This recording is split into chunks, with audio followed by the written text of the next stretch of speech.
One stock directly impacted by the trade war is Dow component Boeing, a stock already under a lot of pressure over the grounded 737 MAX aircraft. And just in the last hour, the Wall Street Journal reported that an internal FAA review has determined that the senior agency officials did not monitor crucial safety assessments of the flight control system implicated in two fatal crashes. Officials also tell the paper that Boeing did not flag the automated stall prevention feature as a system whose malfunction could cause a catastrophic event. Joining us right now to discuss all this is Carter Copeland. He's the senior aerospace analyst at Melius Research. Good morning to you. Our guest host, of course, also is Kevin O'Leary, who's had a stake in Boeing, sold it after all of this.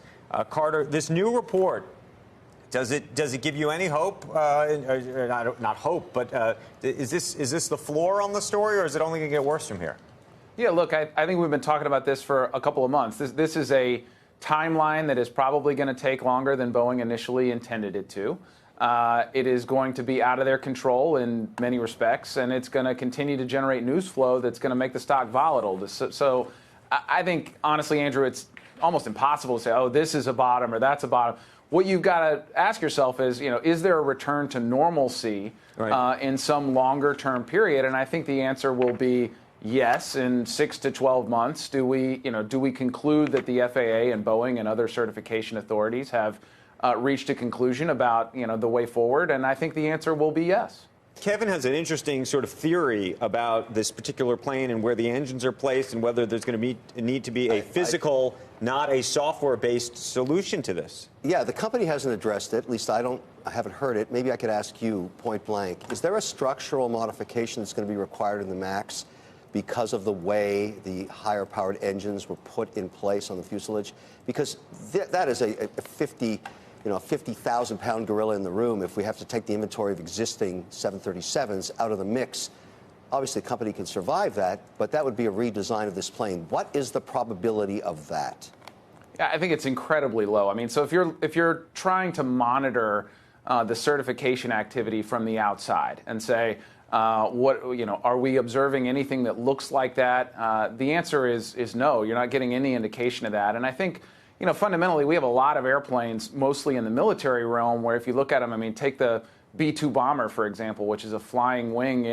You're going to have designs that that have adjustments or augmentation to how the airplane flies.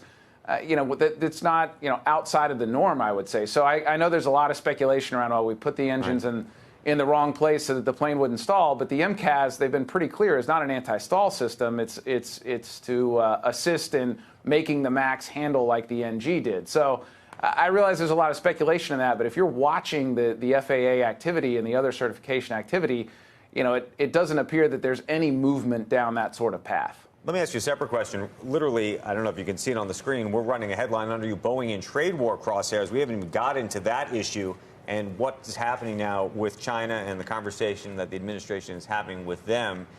How do you think the dominoes fall at this point? Well, look, I mean, in every trade,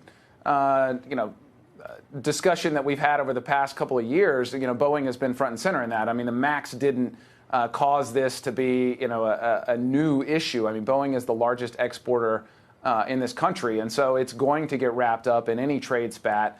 I don't think the MAX, changes that. I mean, if this issue wasn't here, we wouldn't, Boeing would still be wrapped up in this. The question will be, how does the MAX issue give the Chinese some leverage in terms of, making their certification authority have a little bit more standing in the global certification authority realm?